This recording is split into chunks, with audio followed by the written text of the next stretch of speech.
그녀가 그날 밤을 위해 준비하는 모습을 지켜보는 것만큼 고통스러운 일은 없었습니다. 그녀는 속옷을 챙겨 입고 정성스럽게 화장을 하고 머리를 손질했습니다. 그러고는 제가 한 번도 본 적 없는 드레스를 입고 하이힐을 신어 낯설고도 화려한 모습으로 변신했습니다. 질투와 분노, 배신감이 파도처럼 밀려왔습니다. 그녀는 저를 위해 꾸민 것이 아니었습니다. 그녀는 자신의 상사인 박태석 대표를 위해 이 모든 것을 하고 있었습니다. 그녀에게 편안한 삶과 가정을 제공하기 위해 제가 쉼없이 일하는 동안 그녀는 다른 남자에게 매력적으로 보이기 위해 치장하고 있었습니다. 정말 말도 안 되는 일이었습니다. 우리 결혼 생활은 견고했고 아내 소연은 언제나 사랑스럽고 배려심 깊었기에 지난 20년 동안 단 한 번도 의심할 여지를 준 적이 없었습니다. 하지만 한 달 전 그녀 회사의 파티에서 모든 것이 바뀌었습니다. 로펌의 대표 변호사인 박태석은 소연에게 지나치게 집중했고 그녀와 춤을 춘 뒤 저를 향해 비릿한 미소를 지었을 때 제 직감은 무언가 잘못되었다고 경고했습니다. 다음 날 제가 그 일에 대해 언급하자 소연은 즉시 그를 변호하며 제가 과민 반응한다고 몰아세웠습니다. 그 반응은 제 의심을 더욱 깊게 만들었습니다. 갑자기 잦아진 야근과 점심 약속들이 위험 신호로 보이기 시작했습니다. 생각할수록 화가 치밀어 올랐습니다. 소연은 박태석의 개인 비서였습니다. 그는 부유하고 화려하며 오만한 스포츠카와 명품 시계, 그리고 자신의 나이 절반밖에 안 되는 젊은 아내로 성공을 과시하는 유형의 남자였습니다. 그와 20년을 함께한 첫 번째 부인은 혜진이라는 30대의 아름다운 여성으로 대체되었습니다. 박태석은 사람을 깔보는 태도로 항상 저를 불쾌하게 만들었습니다. 제 아내와 동료인 진수 앞에서 제 직업을 조롱하던 그날 밤을 잊을 수 없습니다. 그는 매일 대형 산업 자재 납품 업체에서 볼트와 너트나 파는 삶이 얼마나 대단하겠냐며 비아냥거렸습니다. 소연이 킬킬거리는 소리는 제 가슴을 후벼 팠습니다. 제 일이 화려하지 않을진 몰라도 저는 연봉 2억 원 이상을 벌며 가족에게 풍요로운 삶을 제공하고 딸 지은이의 대학 등록금까지 책임지고 있었습니다. 하지만 박태석의 세상에서 그것은 충분하지 않았습니다. 제가 자리를 박차고 나가자 소연이 화를 내며 따라와 무슨 일이냐고 물었습니다. 제가 설명하자 그녀는 대수롭지 않게 넘겼습니다. 여보, 그냥 농담이잖아. 그 사람은 원래 장난기가 많아. 너무 심각하게 받아들이지 마. 돌아가자. 그는 좋은 사람이야. 저는 다시 들어갔지만 돌이켜보면 그때 더 주의를 기울였어야 했습니다. 박태석은 돈, 권력, 젊은 아내 등 모든 것을 가졌지만 그와 같은 남자들은 항상 더 많은 것을 원합니다. 그리고 저는 소연이 그의 다음 타깃이라는 느낌을 받았습니다. 저는 가만히 앉아서 의심만 하고 있지 않았습니다. 일주일 만에 계획을 실행에 옮겼습니다. 고해상도 초소형 카메라 5대와 녹음기 6대를 주문했습니다. 하나는 침실의 화재 경보기 안에 설치했고 다른 것들은 집안 곳곳 사각지대 없이 기록할 수 있도록 배치했습니다. 욕실과 거실에도 설치했죠. 녹음 장치는 다락방에 있는 컴퓨터로 실시간 전송되었고 제 스마트폰으로 모든 것을 제어할 수 있었습니다. 심지어 그녀가 아끼는 명품 가방과 차, 그리고 주방 전화기 옆에도 도청 장치를 숨겼습니다. 설치를 마쳤을 때 저는 그녀의 대화 중 90% 이상과 집 안에서의 모든 활동을 감시할 수 있게 되었습니다. 지방 출장을 위해 짐을 싸는 동안 불안감이 엄습했습니다. 소연은 언제나처럼 다정하게 제가 떠나기 전 늘 그랬듯 잠자리를 가졌습니다.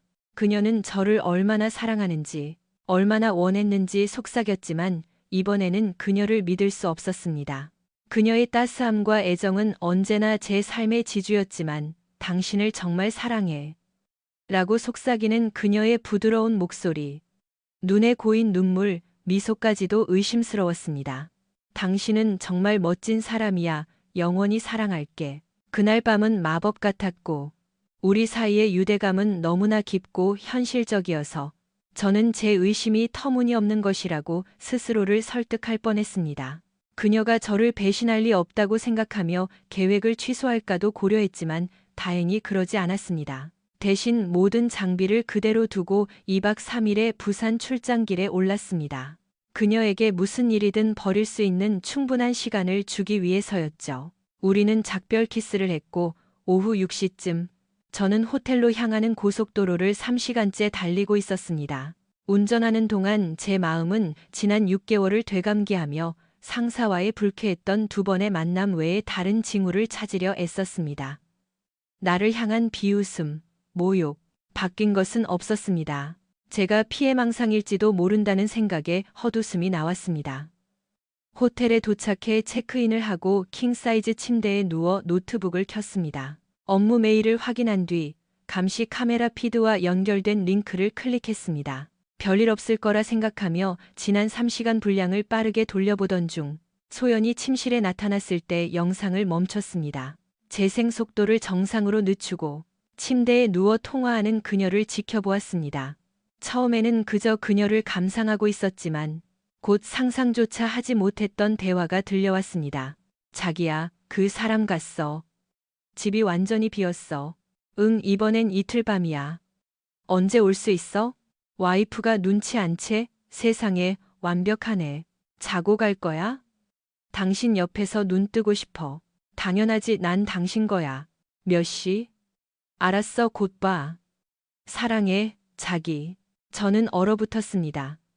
불과 몇 시간 전, 우리는 인생에서 가장 뜨거운 밤을 보냈습니다. 그녀는 제게 수없이 사랑한다고 말했고, 이제는 그 남자를 제 집, 제 침대로 초대하고 있었습니다. 이 여자는 도대체 누구인가?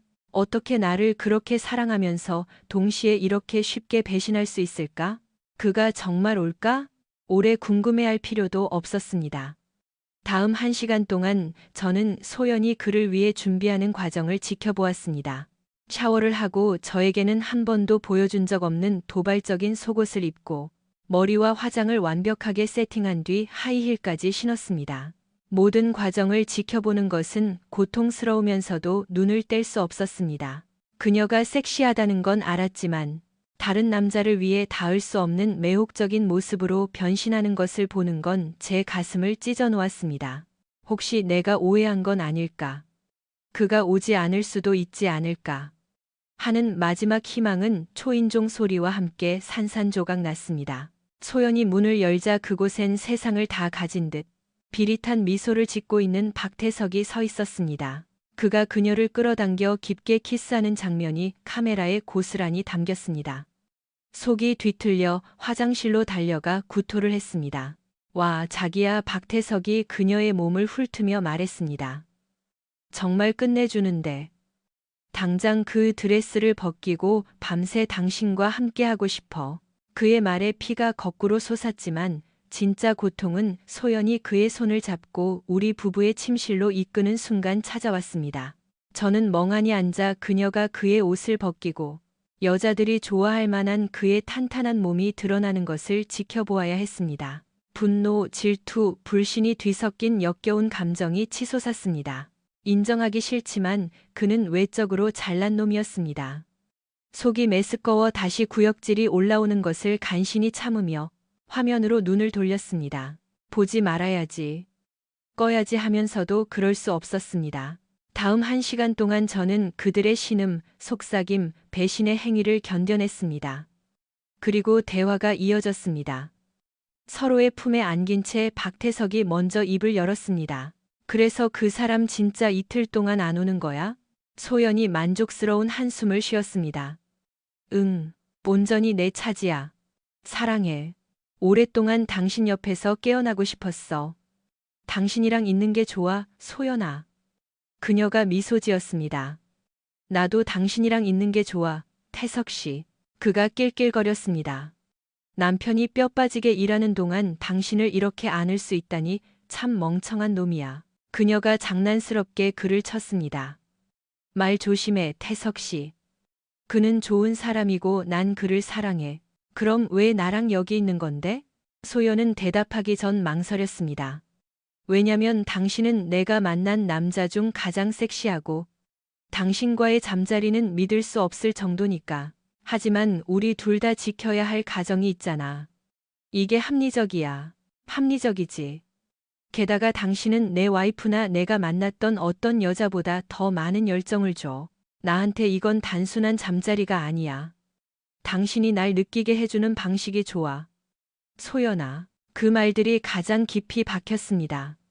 그 사랑은 내 것이어야 했는데 더 이상 아니었습니다. 그들이 키스하고 껴안는 것을 계속 지켜보는데 박태석이 제 운명을 결정짓는 질문을 던졌습니다. 그 사람도 나처럼 당신을 만족시켜줘? 소연은 망설이다가 인정했습니다. 그는 훌륭한 남편이지만 당신 같지는 않아. 비교할 수가 없어. 마지막 결정타였습니다. 저는 고통과 분노에 잠겨 멍하니 화면을 응시하다가 노트북을 쾅 닫았습니다. 더 이상 들을 수가 없었습니다. 침대에 누워 분노와 배신감에 시달리며 잠 못 이루는 밤을 보냈습니다. 한 가지는 분명했습니다. 이 일은 고통 없이 끝나지 않을 것이며 저만 고통받지는 않을 것이라는 점입니다. 집으로 돌아왔을 때 모든 것은 평소와 같았습니다.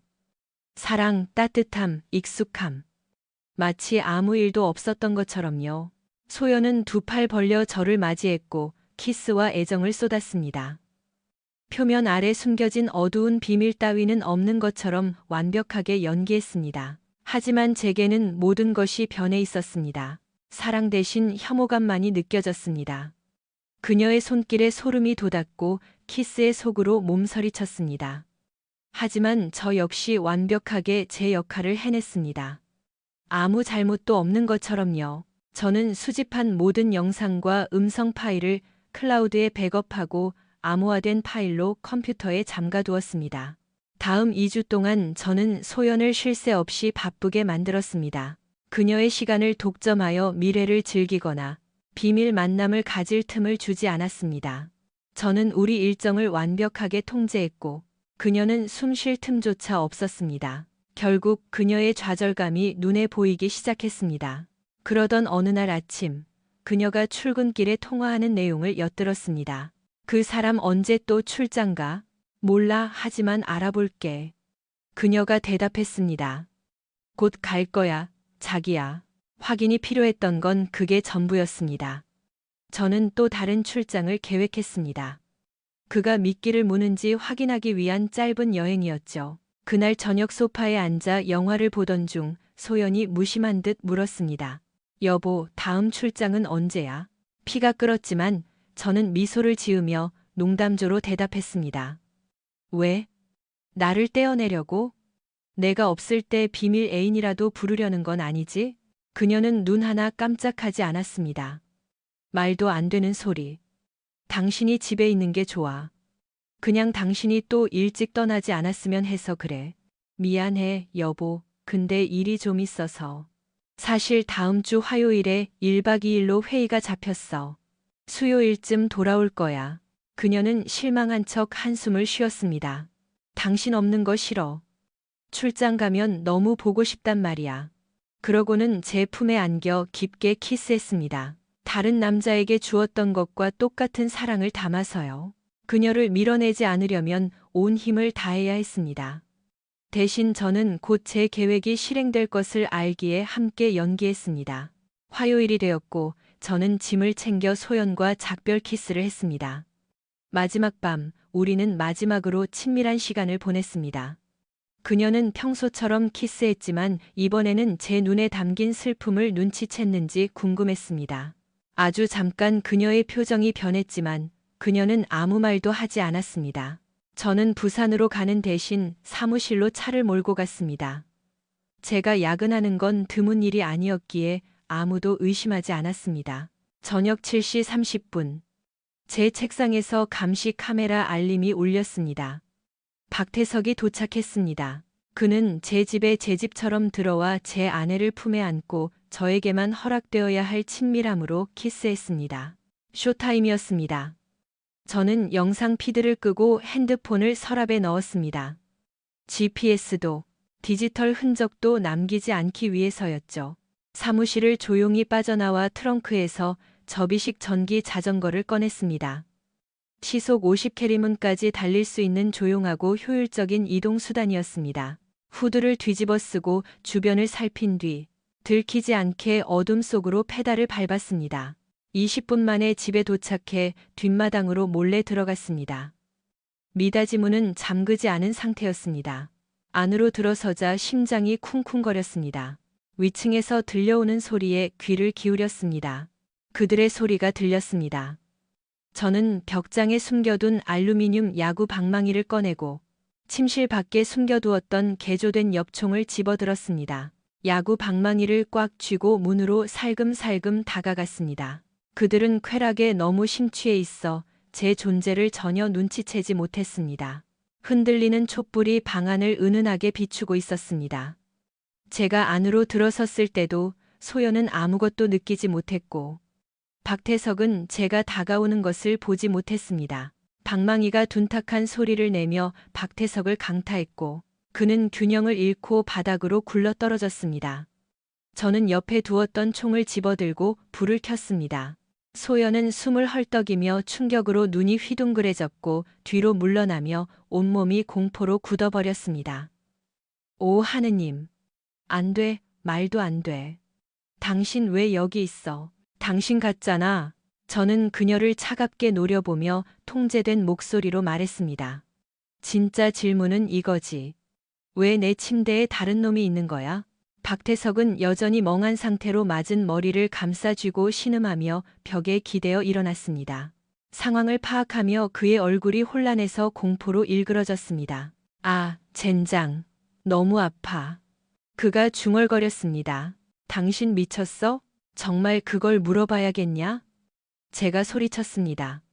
내 집에 몰래 들어와서 내 침대에서 내 아내랑 뒹굴고는 내가 그냥 넘어가길 바랐어? 그는 마른 침을 삼키며 제 손에 들린 무기를 불안하게 쳐다보았습니다. 그걸로 뭐 하려고? 제가 비릿하게 웃었습니다. 왜 그래, 덩치 큰 양반이. 겁이라도 먹었나? 소연은 여전히 충격에 빠져 얼굴이 창백해졌지만 박태석은 이제 완전히 경계태세를 갖추고 상황을 파악하느라 근육을 긴장시켰습니다. 난 다 알고 있어. 제가 말을 이었습니다. 모든 비밀 통화, 모든 만남. 그 역겨운 배신들 하나하나다. 그리고 이제 대가를 치를 시간이야. 박태석의 호흡이 가팔라졌습니다. 이봐, 친구. 멍청한 짓 하지 마. 감옥 가고 싶어? 저는 킬킬거렸습니다. 아, 나 혼자 가진 않아.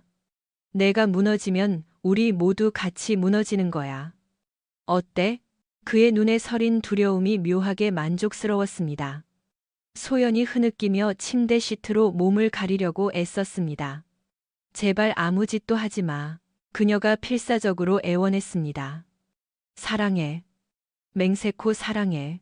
그냥 그거 내려놓고 대화로 하자. 저는 차가운 미소를 지으며 총구를 그녀에게 겨누었습니다. 그 말 아껴둬. 이게 바로 당신이 원하던 거잖아. 우리 결혼 생활 밖의 짜릿함. 오늘 밤 무슨 일이 일어나든 그건 다 당신 때문이야. 두 사람 다 자신들이 큰 곤경에 처했다는 것을 알고 있었습니다. 제 눈에 서린 분노를 보았고 살아서 나갈 유일한 방법은 저를 진정시키는 것이었습니다. 그들이 모르는 건 제가 목숨을 뺏을 생각은 없었다는 겁니다. 이 개조된 엽총은 소금 25%와 캡사이신 가루 75%가 섞인 특수 탄환으로 장전되어 있었습니다. 호신용 스프레이와 같은 성분이었죠. 치명적이지는 않지만 제대로 맞으면 지옥 같은 고통을 줄 것입니다. 제 목표는 감옥에 가는 게 아니라 그들이 이 밤을 절대 잊지 못하게 만드는 것이었습니다. 머리를 맞고 정신을 차린 박태석은 반격하기로 결심했습니다. 그가 저에게 달려들며 빈틈을 보이는 순간을 저는 기다리고 있었습니다. 방아쇠를 당기자 귀를 찢는 듯한 소리가 났지만 박태석의 비명소리가 더 컸습니다. 그는 바닥에 쓰러져 얼굴을 감싸 쥐고 헐떡였습니다. 타는 듯한 고통이 그를 덮쳤고 그것은 그가 겪어본 어떤 고통과도 달랐습니다. 몇 분 뒤 그가 웅크리고 앉아 신음하고 있을 때 제가 다가가 그의 다리를 걷어차 주의를 끌었습니다. 그러고는 소연을 돌아보며 규칙을 정했습니다. 잘 들어, 두 사람 다. 지금부터 이렇게 할 거야. 몇 분 뒤에 난 여기서 나갈 거고 당신은 이 멍청한 놈을 병원으로 데려가. 피를 너무 많이 흘리기 전에 말이야. 구급차는 부르지 마.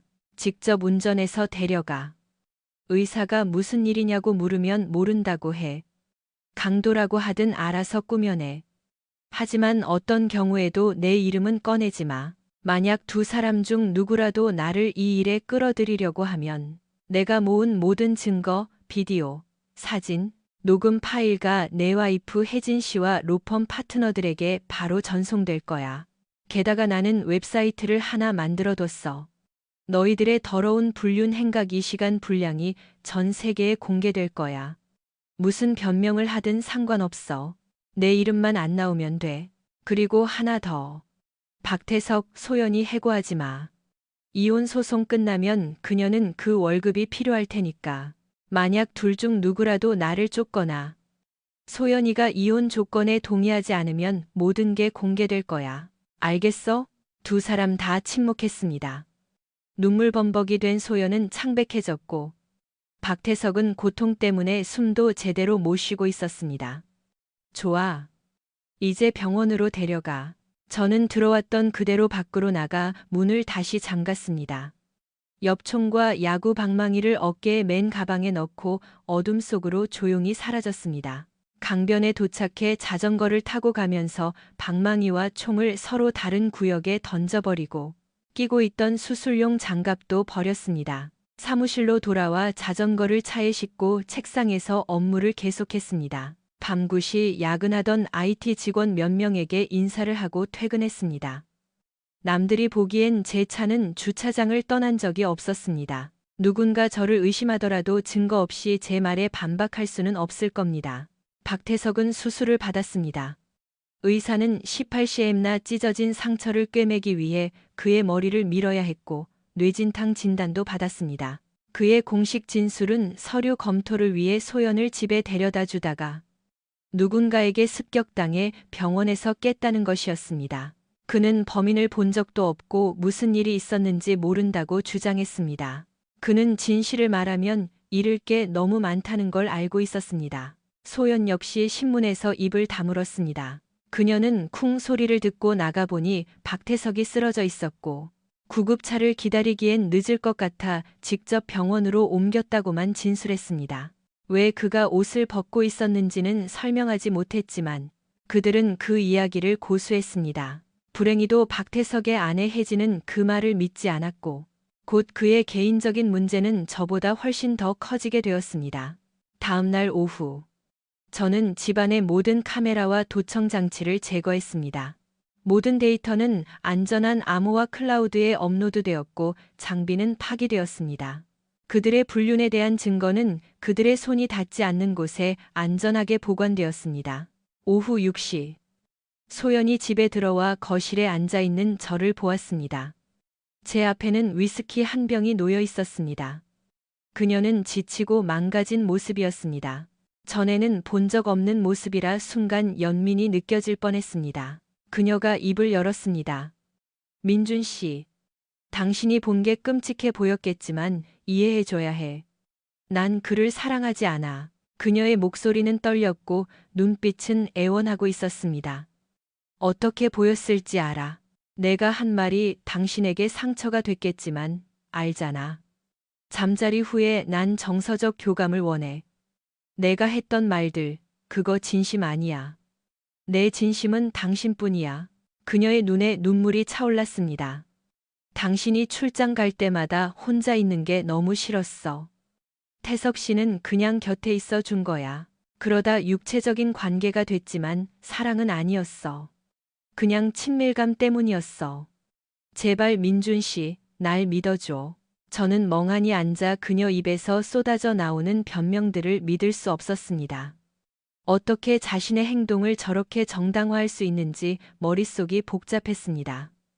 소연아, 저는 차분하지만 날카롭게 말했습니다. 네가 하는 말 다 들었어. 그 사랑의 말들이 나를 위한 거라고 주장하지만 사실은 그를 위한 거라는 거 다 알아. 20년 넘는 결혼 생활이 내 선택 때문에, 그 남자 때문에 산산조각 났어. 우린 둘 다 네가 저지른 짓의 대가를 안고 살아가야 해. 축하해. 날 무너뜨리는데 성공했어. 네가 했던 말들 절대 잊지 못할 거야. 그녀의 얼굴에 눈물이 흘러내렸습니다. 우리 이제 어떡해? 그녀가 속삭였습니다. 저는 주저하지 않았습니다. 우리는 없어. 너랑 나는 끝났어. 네가 왜 그랬는지 영원히 이해 못할 거고. 난 평생 이 기억을 안고 살아야 해. 용서는 선택지에 없어. 하지만 약속은 지킬게. 내 불륜 사실은 폭로하지 않아. 지은이나 장인어른, 장모님은 내 진짜 모습을 모를 거야. 이혼 사유는 네가 알아서 둘러대. 하지만 나를 나쁜 놈으로 만들려고 하면 맹세컨대 모든 사람이 내 실체를 알게 될 거야. 집은 내놨어. 넌 살 곳을 찾아봐. 모든 걸 망친 건 너니까 네가 나가야지. 묻는 거 아니야. 통보하는 거야. 이혼 서류 보낼 주소 알려줘. 군말 없이 서명해. 안 그러면 너랑 내 남자친구 둘 다 후회하게 될 거야. 그녀는 손에 얼굴을 묻고 흐느꼈습니다. 그 사람은 내 남자친구 아니야. 그 사람 사랑하지 않아. 제발 돌이킬 방법이 없을까? 내가 다 망친 거 알아. 당신에게 상처 준 거 알아. 하지만 당신 없이는 못 살아. 뭐든 할게. 제발 떠나지만 말아줘. 저는 고개를 저었습니다. 소연아, 이게 단순히 육체적인 문제였다면 상담이든 별거든 해봤을지 몰라. 하지만 넌 그 이상을 했어. 나에게만 주기로 했던 걸 그에게 줬어. 우리 사랑을 무의미하게 만드는 말들을 그에게 했어. 그 말들이 우리를 죽였어. 내가 너에게 느꼈던 모든 감정을 죽였다고. 아니, 난 절대 널 용서 안 해. 이혼 절차가 끝나면 내 인생에서 영원히 사라져줘. 그녀는 몇 시간 동안 애원했지만 아침이 되자 짐을 싸서 나갔습니다. 집이 팔리는 동안 그녀는 친정으로 들어갔습니다. 그 주에 경찰이 저를 찾아와 박태석 사건과의 연관성을 캐물었습니다. 저는 변호사를 선임했고 증거가 없으면 혐의도 없다며 그들을 막아섰습니다. 제 알리바이는 확실했고 경찰은 물러날 수밖에 없었습니다. 공식 보고서에는 미수 강도 사건으로 기록되었습니다. 소연과 처가 식구들은 끊임없이 전화해 재고해달라고 애원했습니다. 그 애는 자네를 사랑하네. 정말 미안해하고 있어. 적어도 대화는 해보게. 상담이라도 받아봐. 저는 모든 전화를 무시했고 그들이 찾아왔을 때도 문을 열어주지 않았습니다. 결국 번호를 바꿨고 다시는 그들과 대화하지 않았습니다. 상실감은 견디기 힘들었고 그녀 없는 하루하루가 고문이었지만 그녀가 다른 남자에게 사랑을 속삭이던 기억은 도저히 극복할 수 없었습니다. 소연의 삶은 무너졌습니다. 42세의 나이에 그녀는 작은 원룸 아파트에서 월급으로 근근히 살아갔습니다. 한때 누렸던 편안한 삶은 사라졌습니다. 지은이와 가족들도 결국 진실을 알게 되었습니다. 그들은 분노하며 모든 비난을 그녀에게 퍼부었고 딸은 더 이상 엄마를 예전처럼 보지 않았습니다. 부모님조차 부끄러워했습니다. 소연은 모든 것을 잃었습니다. 박태석은 소연 곁에 머물 생각이 없었습니다. 그는 필요 이상으로 거리를 두며 그녀를 모른 척했습니다. 불륜의 여파로 인한 좌절감은 원망으로 바뀌었고 곧 그녀를 자신의 부서에서 내밀었습니다. 월급은 그대로였지만 그녀는 한직으로 좌천되었습니다. 명망 있던 비서 자리는 사라졌고 뒤에서 사람들은 그녀를 박태석이 버린 내연녀라고 수군거렸습니다. 혐오하는 직장, 승진 기회 박탈.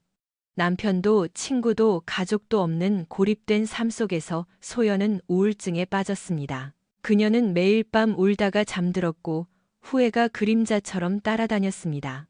민준이 없으면 아무것도 의미가 없다는 것을 깨달으며 그녀는 매일 고통 속에 살았습니다.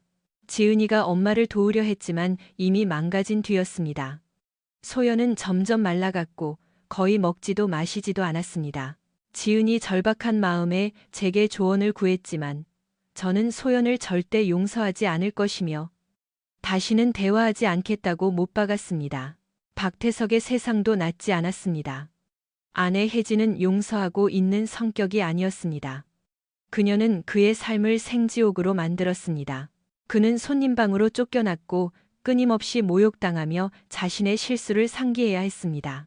혜진은 결혼 생활의 모든 주도권을 쥐었습니다. 그녀는 대놓고 젊은 남자들을 만나고 다니면서도 이혼은 해주지 않았습니다. 그의 경력과 체면을 유지해주면서 그가 모든 청구서를 지불하게 만들었고 자신은 원하는 대로 살았습니다. 박태석은 돈은 있었지만 진정으로 자신을 아껴주는 여자의 사랑은 다시는 얻지 못할 것입니다. 박태석은 저에게 복수하고 싶어 했지만 제가 이겼다는 사실에는 변함이 없었습니다. 그러던 어느 날 저는 동료들과 술을 마시고 나오다가 한 무리의 남자들에게 기습 공격을 당했습니다. 그들은 봐주지 않았고 동료들이 말릴 때까지 저를 무자비하게 구타했습니다. 경찰이 도착했을 때 가해자들은 이미 사라진 뒤였습니다. 저는 갈비뼈가 부러지고 20바늘을 꿰매는 부상을 입고 병원에 입원했습니다. 의심할 여지 없이 박태석의 짓이었습니다. 친구들이 없었다면 저는 죽었을지도 모릅니다. 하지만 놀랍지는 않았습니다. 예상했던 일이었으니까요.